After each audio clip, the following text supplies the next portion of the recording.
ನಮ್ಮ ಯುರೋಪಿಯನ್ರು ಈ ಭಾರತವನ್ನು ಇನ್ವೇಡ್ ಮಾಡೋಕೆ ಅಥವಾ ಆ ಕಡೆಯಿಂದ ಬಂದಿದ್ರು, ಅವರು ಈ ವೇದಗಳನ್ನೆಲ್ಲ ಬರೆದಿರ್ಬೋದು. ಇಂತಹ ಅದ್ಭುತವಾದ ವೇದಗಳಂತ ಸೃಷ್ಟಿ ಇವ್ರ ಕೈಲಿ ಸಾಧ್ಯವಿಲ್ಲ ಅನ್ನೋ ಆ ಅರೋಗೆನ್ಸ್ ಅವರಲ್ಲಿ ಇದ್ದಿದ್ದರಿಂದ ಆರ್ಯನ್ ಇನ್ವೇಷನ್ ಥಿಯರಿ ಅಂತ ಯಾರೋ ಬರ್ದಿರೋ ಆ ವೇದಗಳನ್ನ ಲಿಟ್ರೇಚರ್ನ ತಗೊಂಡು ತಾವು ಅದರ ಕಾರಣಕರ್ತರು ಅಂತೇಳಿ ಹೆಮ್ಮೆ ಪಡೋ ಲೆವೆಲ್ಗೆ ಹೋಗಿ ಯುರೋಪಲ್ಲಿ ಪ್ರತಿಯೊಬ್ಬನು ಕೂಡ ನಾನು ಆರ್ಯನ್ ಅಂತ ಹೇಳ್ಕೊಳ್ಳೋದು ಸ್ಟೈಲ್ ಆಗ್ಬಿಡ್ತದೆ ಅವ್ರಿಗೆ.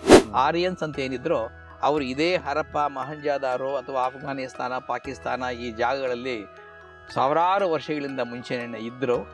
ಈ ವೇದಗಳೆಲ್ಲ ಸೃಷ್ಟಿಯಾಗಿರೋದು ಈ ಪ್ರದೇಶದಲ್ಲಿ ಅಷ್ಟೇನೆ, ಎಲ್ಲೋ ಯಾರೋ ಬಂದು ಸೃಷ್ಟಿಯಾಗಿಲ್ಲ ಅದು ಅಂತ ಈಗ ಎಸ್ಟಾಬ್ಲಿಷ್ ಆಗ್ತಾ ಇದೆ. ಧೋಲಾವಿರಾ ಅಥವಾ ಹರಪ್ಪ ಮೊಹೆಂಜೊದಾರೋದಲ್ಲಿ ನಾಗರಿಕತೆ ಕೇವಲ 3000 ವರ್ಷಗಳಿಂದ ಅಲ್ಲ, 8,000 ವರ್ಷಗಳ ಕ್ರಿಸ್ತ ಪೂರ್ವದಿಂದ ಕೂಡ ಅಲ್ಲಿತ್ತು.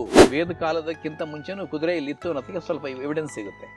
ಅದನ್ನ ನೋಡಿದಾಗ ಇವರು ಬದಲಾಗ್ಬಿಡ್ತಾರೆ, ತಮ್ಮ ಬಣ್ಣನ ಬದಲಾಯಿಸ್ಬಿಡ್ತಾರೆ. ಆದರೆ ಈ ಎಡಕಲ್ಲು ಗುಡ್ಡದ ಏಜಿಂಗ್ ತಗೊಂಡ್ರೆ 4000 ಇಯರ್ಸ್ ಬಿಫೋರ್ ಕ್ರಿಸ್ತ್. ಅದು 4000 ಇಯರ್ ಬಿಫೋರ್ ಕ್ರಿಸ್ತಲ್ಲಿ ಭಾರತದಲ್ಲಿ ಚಾರಿಯಟ್ ಇದೆ, 2 ಚಕ್ರ, ಅದಕ್ಕೊಂದು ಗಾಡಿ.